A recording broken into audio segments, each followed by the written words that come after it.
So in this short video, I'm going to talk about how to get into PA school. The profession is a great profession. Getting into PA school is the first step, and this can be highly competitive. Our particular school at Rocky Mountain accepts only 50 students for each class, and we have over 1,000 applicants for those 50 spots. We usually interview about 120, and we use a scoring system to see how well a candidate performs against others, which includes their professional experience, their GPA, and how well they did in undergrad. So here's a couple of pointers on how to work through the different parts. Okay, so PA school has evolved into a master's degree program. That is considered the entry-level degree for a PA program. Ours is no different, and it used to be just a certificate, and then it was a bachelor's degree, and then it's a master's degree. So the first thing that you have to have is a bachelor's degree to be able to qualify for graduate school.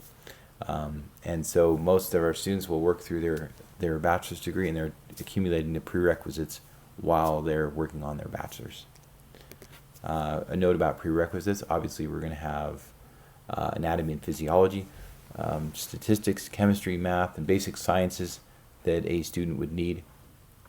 And then we look at the GPA in those courses, and we grade them and use a point system for that, in addition to looking at their overall GPA and how they did in the greater undergraduate work that they've done.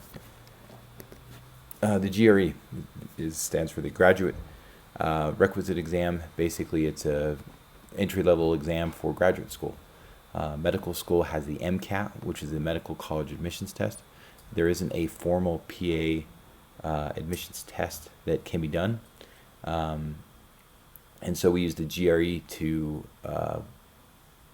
basically see how well somebody tests and see how well the person has prepared for graduate school. We also look at healthcare experience. So somebody who's had more time in healthcare, say they've worked as a paramedic, they've worked as a nurse, they've worked as a phlebotomist, they've worked as an EMT, and those are graded based on their healthcare experience. Most PA schools require that. The original PAs were actually corpsmen that were coming back from the Vietnam War, and so they had all this medical knowledge, but they didn't have a civilian equivalent of a job to do. So they developed basically these requirements for somebody who has had maybe a low-level job or a mid-level job in healthcare, and they want to then go on to become a provider. So PA school offers them an opportunity to do that. Nurses have the ability to become a nurse practitioner, but you have to be a nurse first, and the PA profession allows for a wider range of healthcare experience in their background. The interview, obviously the most stressful point in PA education, or at least the admissions process. We look at candidates who have passed the rigors of their undergrad. We've gotten their GPA, we've gotten a score set up for them. And really, once you come for an interview, we don't really look at the GPA anymore. We're looking more at the person's personality and how well we think that they can work in our PA program. If you are accepted, then there is a process of matriculation, which means that you've been admitted to the program. We have some prep work that would be done, and then the person would be admitted into our program with a start date in May. But different PA schools vary as to their start date. Once you're in PA school, we'll talk about that in later units.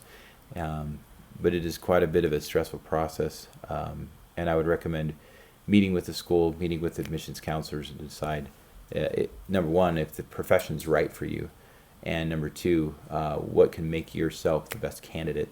You can also come and visit the school. We offer tours, and a student could get an idea if this particular location in this particular school is right for them.